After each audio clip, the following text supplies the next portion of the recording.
هاي كندا كالجاري لهم كتا كالجاري مقالة كالجاري تنمى اسوني هاربورتين جيجو شني قال لجرا نمني زي بيا هارو رجاني فيديو رابو مريدو مالنا بكتانا كخنيتي بيا نماتي في فيديو رابين جرو تنافسني رابو جرا كبا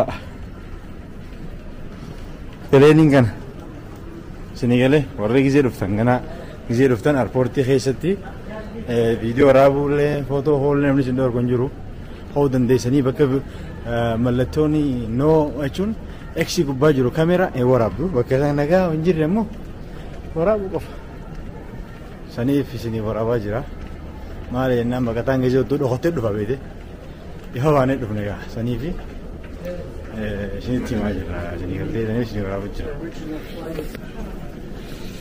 Welcome to Canada.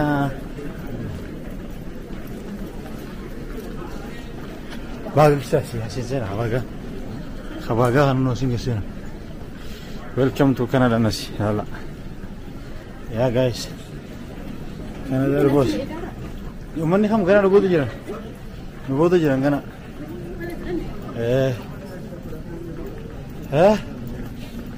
Baka baga dia mujra. Hama baka baga egetan jira baga guru dari curah baga hanya la curah jira to hama borsa urocho baka borsa jira la sinme kaise berbanol manu borro kuni warra baka ta te ayme la baka honda ayme awar baka ta di kadba ayme ne kaise dba ejo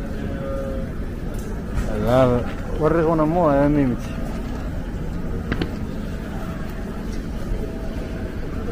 ta hono hon koni dio nimbega nimbasa Isin alup tuh kan? Ini? Kayak jurus so? Lalu nak kayak enggak remeh saja.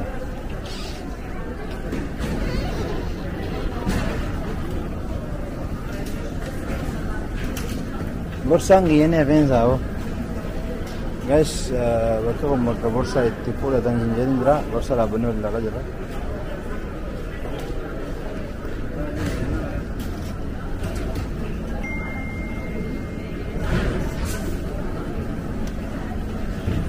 Think you wanna Hongkia? This is my bag. Sorry. Tokofune? Another one.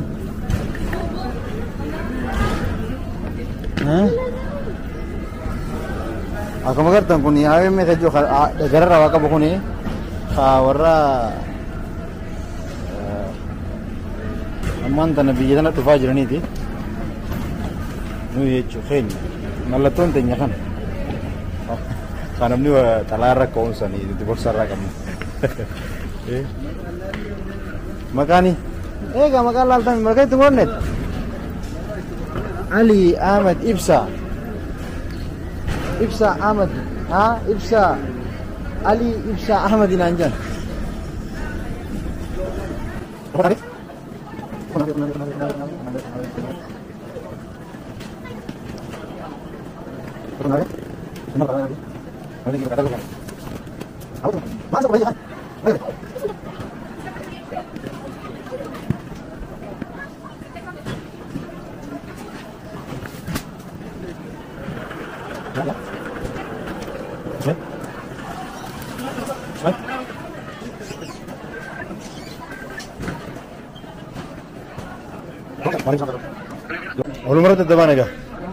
Assalamualaikum. Guys, bursa kenya brone mantana. Dr. Abiy dhuguma aangoo gadheessuu hedamoo qoosatti jiru uummanni.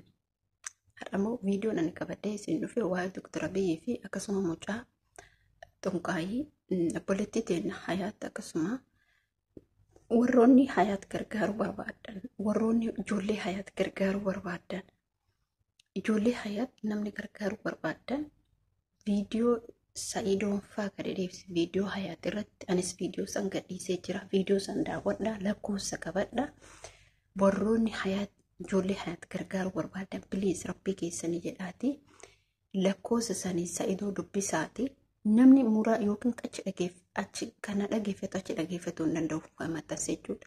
Lakkoofsa sanachirraa buufadhaatii bilis gargaara. Birri 100 riyaala 150 200 maan qabaan bilis ijoollee hayaat gargaara. Ijoolleen hayaat abbaan isii utoo isiin jirtu gatee biraa biyyatti gale. Ijoolleen kun biyya baqaa keessa jiranii. Ijoollee biyya baqaa keessa jiran kana jabaattanii guddisuuf borunullee karaan kun nu dhaqqabu jira. Assalaamu alaikum warahmatullahi wabarakatuh. Jirtu akkam nagaa keessanii fayyaa keessan isin jetta. Asumaan maal qabattee dhuftee kan jettan yoo ta'u Dr. Abiy dhugumaadhaan koo gadhiisa hedammoo qoosadha kan jedhu waliin laalla. Inni lammataa obboleettii teenya hayaat tuub rabbi rahmata isii haa godhu du'aa godhaa fi warroonni ijoollee isii lamaan gargaaruu barbaadan ijoollee lamarraa darbitee rabbi rahmata isii haa godhu. Ijoolleen isii sun haadha isii biratti haftee alhamdulillah ka haadha isinuu jiraattee akka qilleensi jaranidha. Obboleen kiyya namoonni tokko yuutuubiin haata qabu. Yuutuubiin haata yoo gubate maal argatta? Yuutuubiin haata ijoollee kanatti hafa seenaa dhaayyuu jechuudha. Haadha isaanii viidiyoo sallaalanii toosuu danda'an. Kanaaf warroonni ijoollee hayaat gargaaruu barbaadan anis viidiyoo maxxansee jira. Viidiyoo kiyyas laala. Viidiyoo sa'idoonfaa gadheefteef yuutuubii haatirratti dhaqaa daawwadhaatii namoonni hayaat gargaaruu barbaadan qarshii 100 qarshii 50 200 kuma hanga barbaadanii bilis mucattiin tun ijoollee tana kechuu jettee mucattiin tun jechuudha. Hayaat karaa deebite hayaat akkuma sa'idoon jedhetti hayaat azala malee gaaziin isiin ajjeeru. Gaaziin ka isii gube mormaa fi fuulaa fi harka qofa gube jedhe. Wallaahi kuni azala rabbiitii gadara rabbiitu itti dhufe. Kanaaf hundi ijoollee hayaat gargaaruu barbaadan please gargaara hamma dandeetti. Yuutuubaroonni hundumti isaaniituyyuu ijoollee hayaat akka gargaaran dubbatanii jiran jechuudha. Yuutuubaroonni Yaman akka isaaniitti hojjetanii jiran jechuudha. Amma akka isaan irraa ergatan ummata biyyoota ambaa keessa jira. Daawwattoota hayaat akkasumas yuutuubaroota garaagaraa biyyoota garaagaraa keessa jiran namni Itoophiyaarrallee gargaare hin jira jechuudha. Kanaafuu ijoolleen akka gargaarsa gootanii ijoollee hayaat gargaartan jedhanii abdii isinirra kaanii jiranii. Maaliif isinleen ijoolleen isii Oromoo fi rabbiin malee homaa qabdu. Ijoolleen hayaat Oromoo fi rabbiin malee homaa qabdu. Haati isii jirti homaa godhuuf hin dandeettu nama guddaadha jechuudha. Hin beektan namni haadha hayaat hin beekne hin jiru. Kanaaf biliis hamma dandeettanii gargaaraa. Sa'idoo bilbila sa'idoo dubbisaa isiniin jechuu barbaada. Maaliif karaan keenya hunduu kanuma borunullee kun nu qaqqabuu danda'a. Obboleen kee isin ani du'u jettee yaade hin duuna. Bulti baafata malee boru du'uun keenya nafu. Yaa Rabbi bultii nu baasi jenna malee. Kanaafuu ijoollee tana abbaan manaa hayaat kan duraanii irratti gatee biyya galee qubaan qabu jechuudha. Kanaaf ijoolleen hayaat akka Oromoo guddisuuf akka Oromoo gargaaruuf yuutuubaroonni Yaman uummanni Oromoo Yaman gadda isaanii ibsatanii jiran jechuudha. Asirratti waa'ee Abiy Ahmed maal kan jedhamu waa'ee Abiy Ahmed aangoo gadi dhiisuu hedaa jedhamee dubbatamaa jira. Yaa Rabbi waan nuun taane nurraa kaase. Rabbiin biyya keenya san biyya nagaa nuu taasisee wallaahi namichi kun otoo aangoo gadi dhiisee ani gammachuu guddaatu natti dhagahama tokkofa. Bara inni seenirraa uummanni dhiigaan dhumu dhiiguma jechuudha. Dhiiga raayiduun tunillee barumsa narraa eega. Duraan akkatti hin jirtu hin jirti. Wallaahi duraan akkatti hin jirtu hin beeku garuu amma bara namichi kun seeni tokkoffaa dhiiga erga biyyi seeni erga biyyi aangootti dhufe guyyaa tokko dhiin uummata Oromootirra dhaabate hin beeku. Hayyuun marti meeqa kamtu dhamee meeqa kamtu hacee itti dhabnee bara erga biyyi aangootti dhufe zamana Oromoon aangoo qabu keessatti goota dhabna jechuudha. Zamana silaa goonni bakka gaarii taa'u inni dhiiga isaanii dhuga jechuudha. Wallaahi waan numtaana rabbiin nurraa haqa. Dubbiidhaan asuma dhugaadha jedha. Rabbiin dhugaa nu haqa. Waggaa 10 inni jedhe san rabbiin waggaa tanumatti irraa haa xumuru. Wallaahi hin gahe. Uummanni tokkoffaa hiyyummaan dhume. Lammaffaa raagan biyya fixan. Sadaffaa uummanni lafarraa xaragamee dhume. ummanni wallaggaa akkasii, ummanni kamisee ummanni eewwa kamisee akkasii. Biyyumti erga namichi kun dhufe wallahi dachiin dhiiguma, dachiin hundi dhiiguma. Subhaanallah. Yaa rabbi kiyaatiin baasee waan nu taate nurraa qabe. Yaa rabbi namicha kanallee nurraa kaasu, wallahi rabbi nurraa kaasu.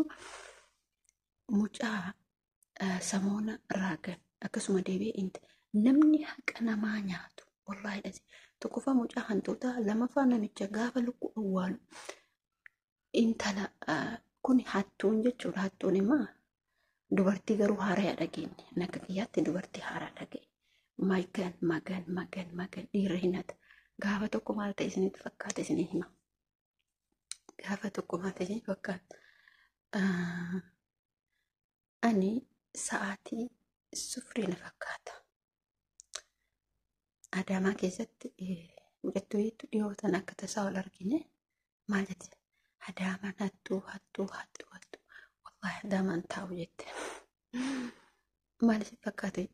Yoo kiyyaa ani karaa boorsa rabbiin immoo waa riskii malee bilbilillee achuma keessa jirti. Mallayni ani yookaan taqabu 45 qofa.